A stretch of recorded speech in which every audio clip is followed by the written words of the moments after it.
Last evening, as I was talking with my friend, we were discussing, he was in fact talking about this topic, that how important it is to see that whether our actions are going in the right direction or not. And he also said that yes, for many of us, when we are leading a mechanical life, some of us are actually not paying any attention to that. But for a devotee, if he is not paying an attention, that can be a matter of spiritual death. Because sometimes, incarnations, our journey on incarnations can depend on what kind of action we take at a given moment. So I thought that let us talk about this subject this evening. And because not only this subject is important for all the disciples and all the devotees, but it becomes very important when we are in the leadership roles.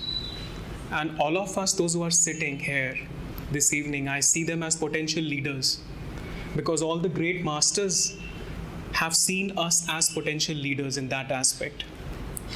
It's not as simple as just coming here and going, but to see that as I was reading at one point, that each one of us is like a unique cook, as this lady has said, and who has to prepare a very unique dish, because only he has the talent to prepare that dish.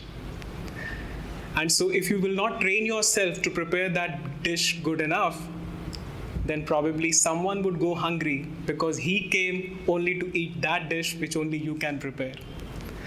So that gives us a lot of responsibility on our shoulders, that yes, what is that, as Swami Kriyananda used to say, that each one of us, God will sing a unique song through each one of us. But then I thought that, okay, I'll talk about Bhagavad Gita, how Bhagavad Gita has to say about that. But before that, I think it is important to see that before we take an action, what is the perception of the situation? That makes, that makes a one person take a different course of action than the other. We could be two people in a given situation where situation is the same, but our perceptions can be different. As a result, our actions are bound to be different. And in order to share this thing, I would like to share one story with you, which I read in my daughter's story book just recently. And this story is about a girl whose name was Ratna Prabha. And this young girl, was very bright and intelligent.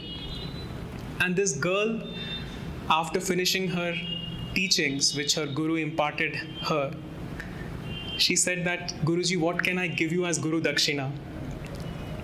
But her guru said that, daughter, you don't have to worry about that. Your father has already given me that, so you need not worry about it. But this girl was very adamant. She said, no, I am a disciple, so I must pay you something back. And then this teacher who felt that, okay, what can I say? This girl is really adamant. So he thought that, okay, let me give her something which she won't be able to do. And so eventually she will forget about it and she will not come back to me. So he thought of something. He said that, okay, if you really want to give me something, I would ask you one thing, that come on a new moon day when there is no moon, all decked up in beautiful jewelry, and then come on that night and seek my blessings at the midnight.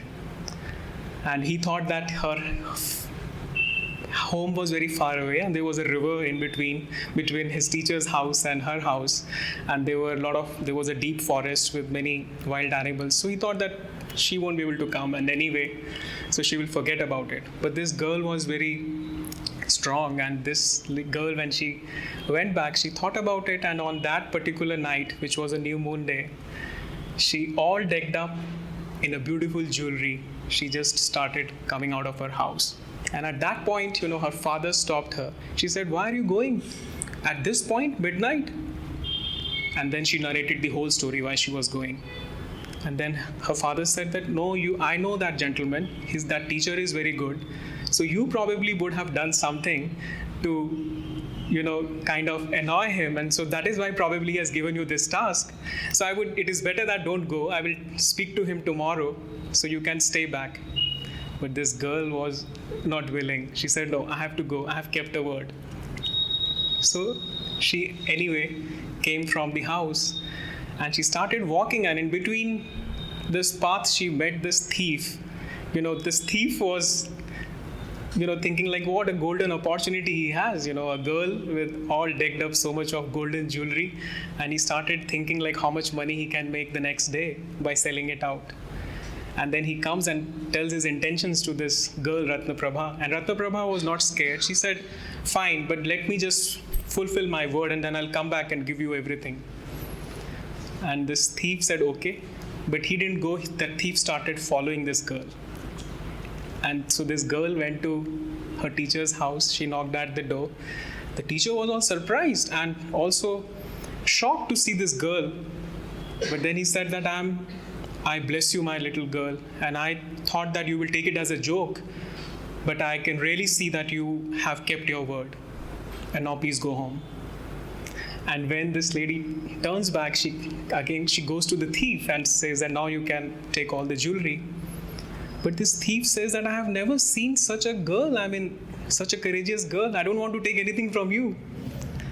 And then this girl, comes back home and tells the whole story to her father.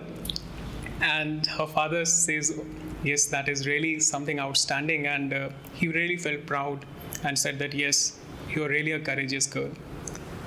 But then after this story, some of us may think that how the perception can be different.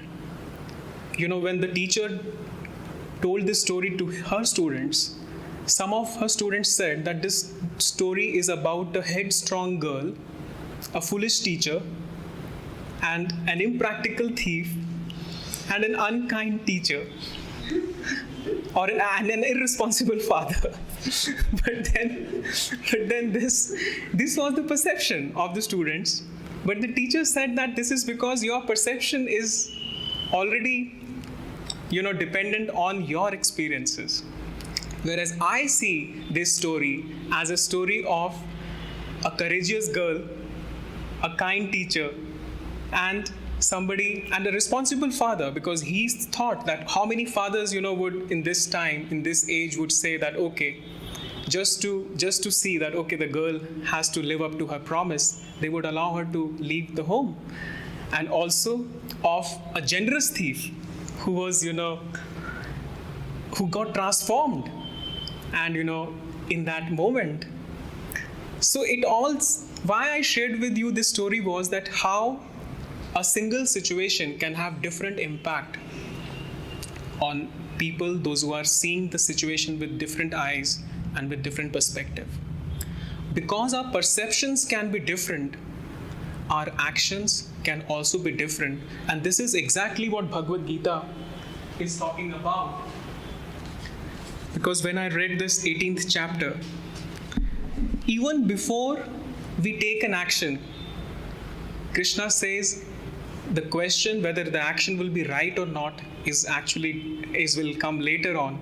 But before that, before an action comes the inspiration to do that act. And even before the inspiration, Krishna is saying that it is the awareness in which we live which will give us the right inspiration, or which will give us the right perspective. If we are not flowing in the right awareness, then our perception will change and our actions will definitely change. So in 18th chapter, 19th shloka, Krishna says that awareness of an act can be described in the Sankhya system as being of three types according to the gunas involved. O Arjuna, understand that influence to be sattvic, in which the one indestructible spirit is perceived in all beings and not as separate in each of them. That influence, on the other hand, which is based on seeing the multiplicity of things, multiplicity of beings as real, is by nature rajasic. And that influence finally is tamasic, which views every effect as though it had no connection with any other, which disregards as irrelevant the motive, whether deeply valid or trivial behind the act. So So you see why an awareness is important, because even to attract an inspiration, Sankhya tells us that we have to work on our consciousness, because only the right consciousness can attract right inspiration for a right act. And this right awareness, Krishna is saying that awareness, depending upon the proportion of the gunas, can be of three types.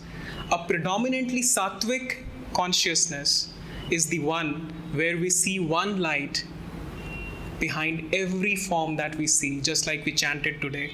That, oh God, beautiful, whether I see you in river, whether I see you in a mountain, whether I see you in serving hands, or somebody who is crying in pain, but I see only one light behind that diversity.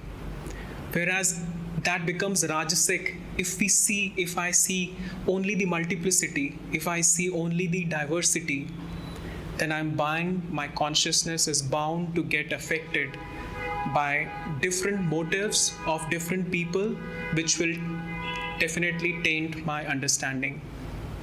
And yes, that consciousness is tamasic, where people do not see any interconnection, rather they see everything as independent random events which have no cause and effect relationship.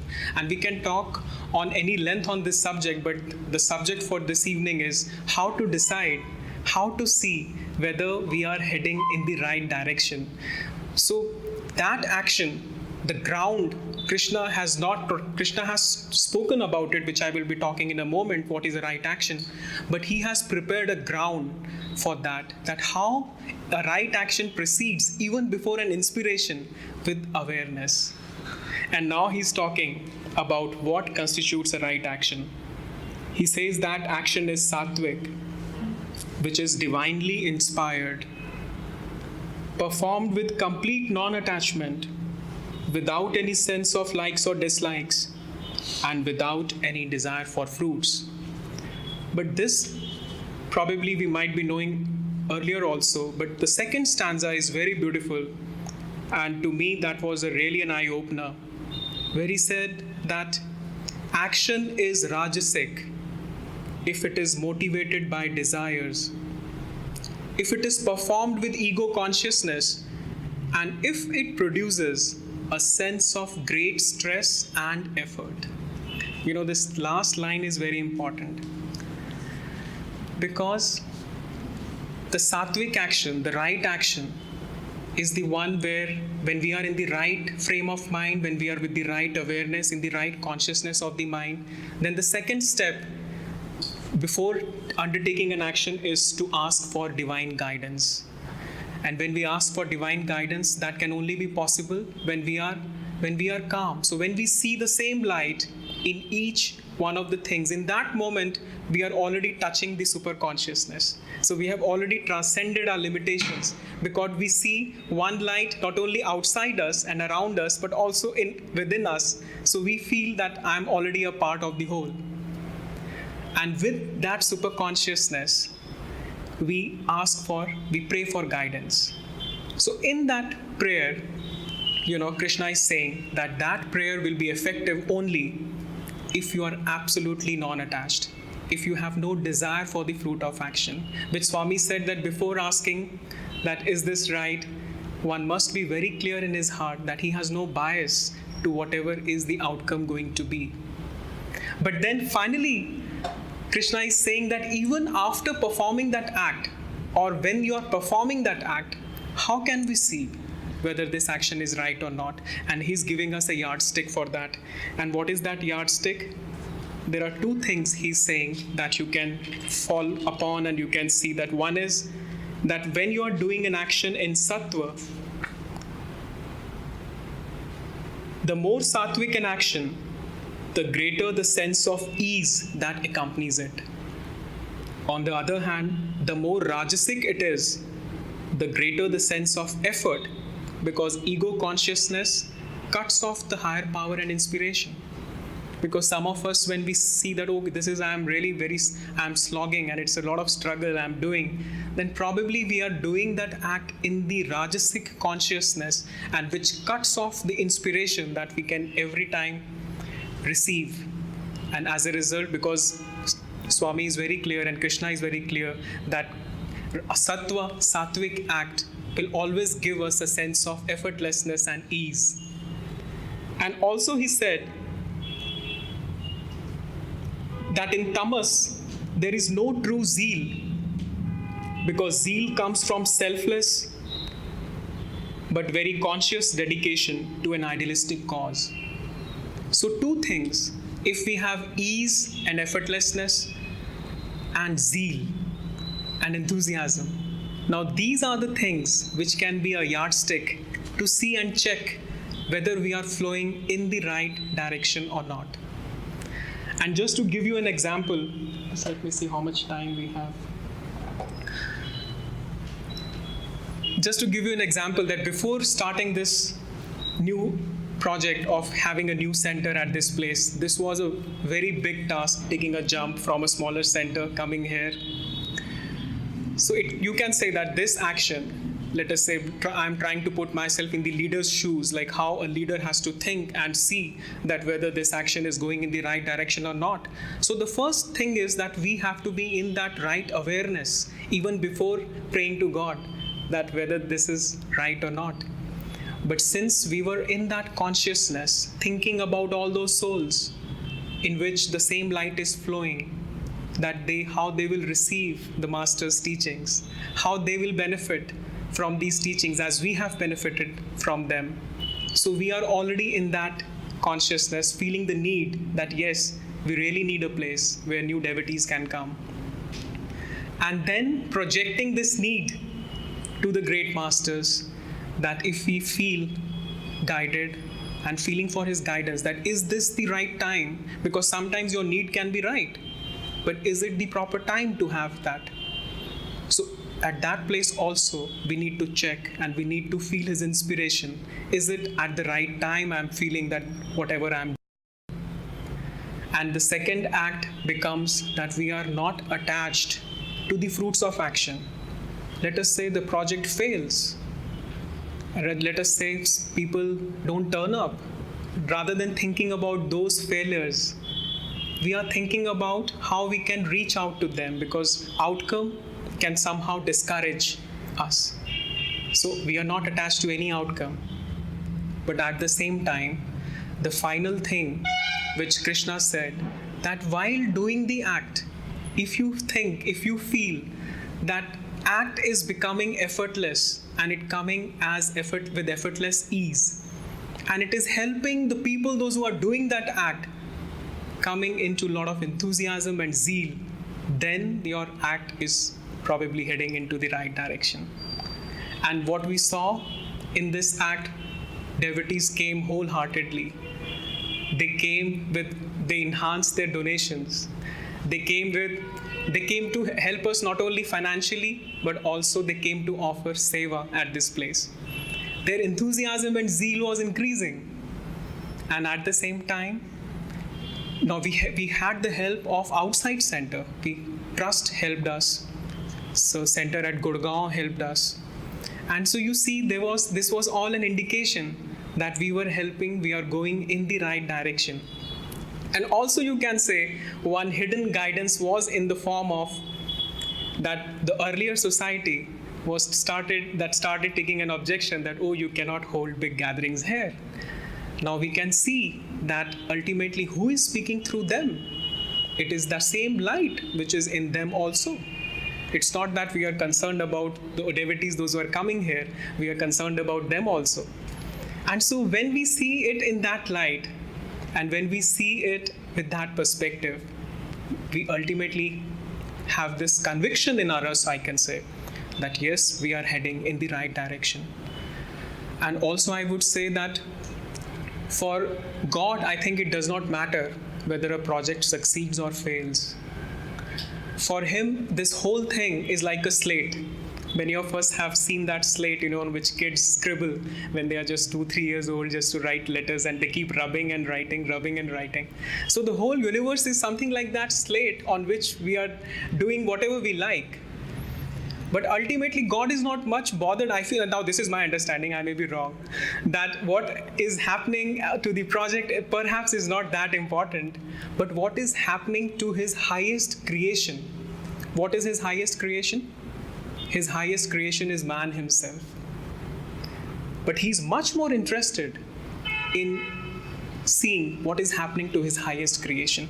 And if his highest creation is coming to him and he knows that it will help him, even if the project fails, he won't mind, because ultimately it has already served its purpose. So with that thing, I would just like to, just see to it that please use these yardsticks which Krishna has given to see all our actions step by step. And I think it can be a very practical way to judge all the actions that we undertake in our day-to-day life. Thank you.